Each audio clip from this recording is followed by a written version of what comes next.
مدینه قربانزاده یک تن از چهره موفق جودوی کشور توجه میکنیم که در مرحله 8 نهایی با ورزشکار از کشور مراکو علاوی شریف امینه رقابت را آغاز نمود و نوبسته از نورسیش الکی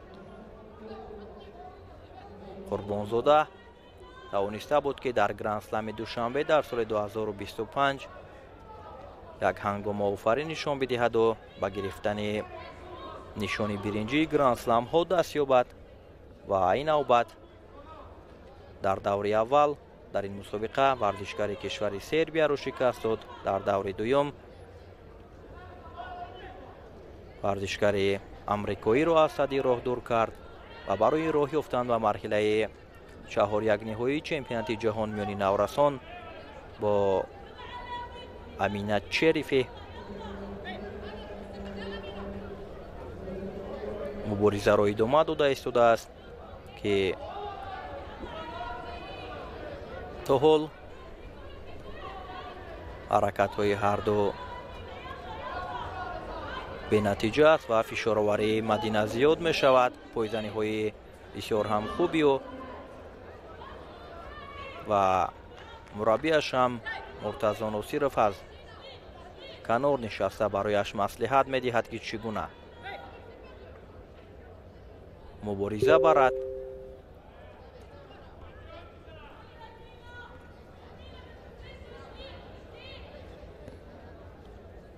باز هم حرکت ها را زیاد می کند قربانزاده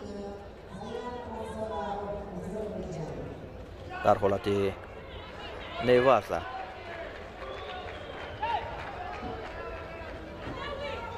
آنقدر تلاش نکرد.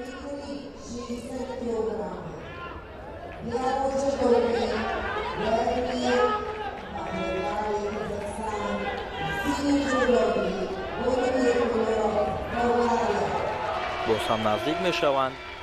بدین اولین شده.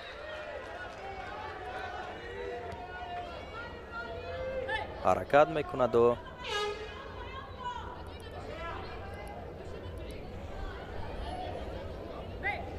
اینجا کمفعالی مدینه رو به این نوبت گرفتند.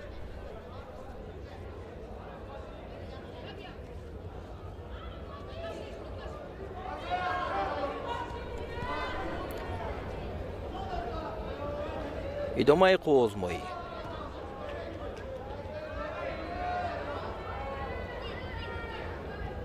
در حالت کار در زمین حرکت های مدینه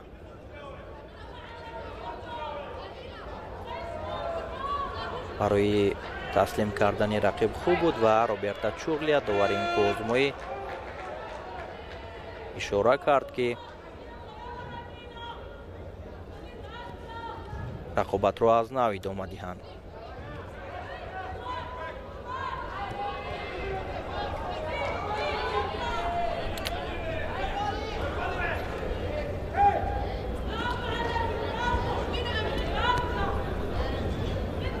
رقیب هم تلاشی انجام دادن اصول ها را دارد و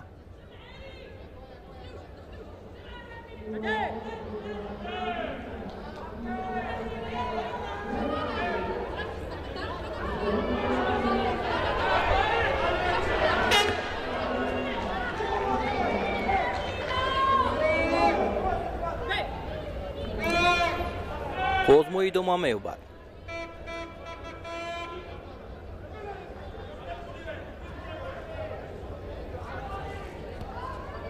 مدینه باز هم تلاش میکند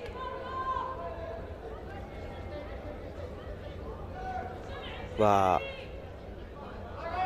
در حالت کار در زمین کوشش دارد که رقیب را در عرصه کمی نگاه دارد.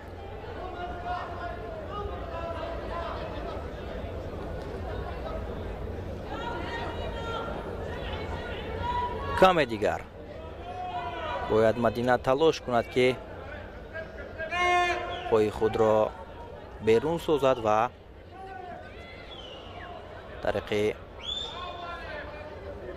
اینجا لط دادن دست رو هم میخواهد استفاده کند و وقتی قوازمایی وقتی اساسی به انجام رسید و در گلدن اسکا قوازمایی ادامه می‌یابد. برای امینه هم شیدو نشان داده شد و حرکت های هر دو برای کسب امتیازی طلایی ادامه می‌یابد. موقعیت خوب است برای مدینه. اینجا چی حرکت انجام یافت.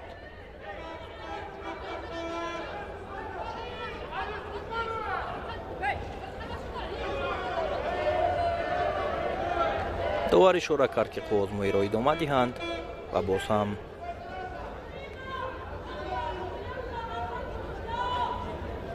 در حال حرکتشان برای اجرا کردن اصول‌های ادامه می‌یابد.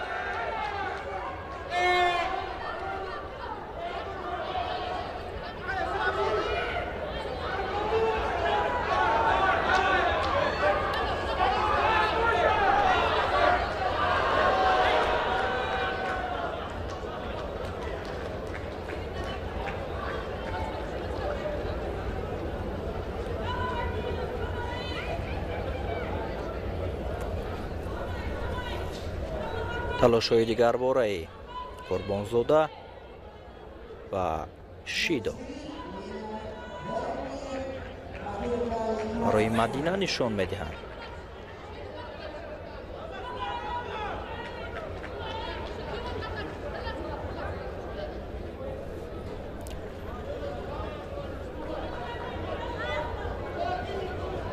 حرکت لازم است برای قربانزاده.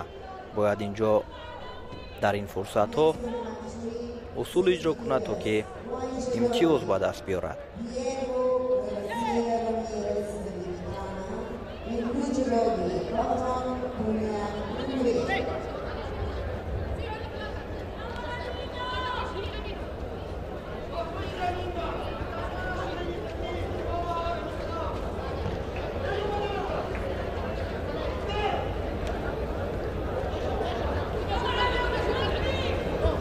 فاولی بر جانب ورزشکار ما است. پای هم حرکت ها از جانب او دیده می شود و این حالت را داوران هم باید به نوبت گیرند، چون که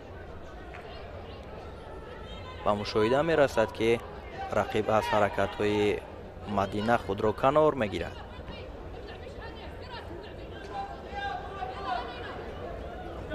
و همین طور شیدوی دویم هم برای ورزشگر بانوی مراکو نشان داده شد و باز هم حرکت های ادامه دارد.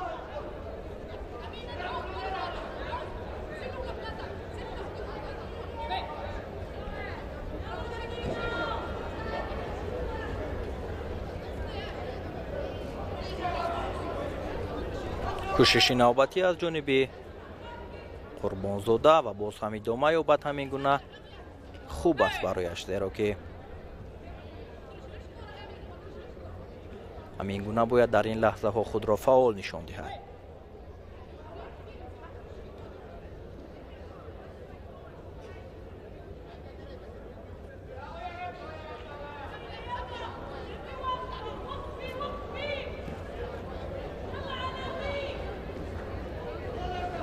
کوشش نوبتی و این نوبت هم به نتیجه است.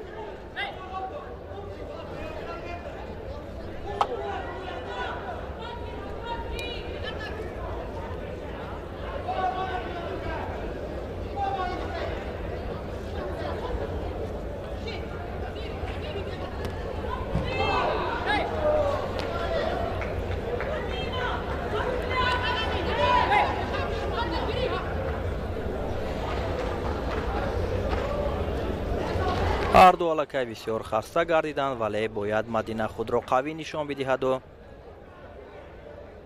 اصول اجرا کند، چون که шидои сеюм мабодо барояш нишон дода шавад, кор барояш хотима меёбад. аз ин рӯ бояду фаъол нишон диҳад худро ки ҳадиақал шидои сеюмро барои рақиб нишон бидиҳад.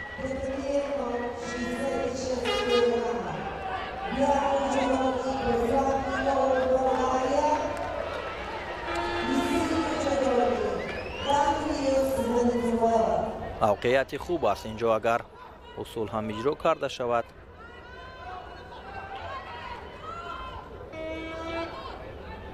имконият дорад.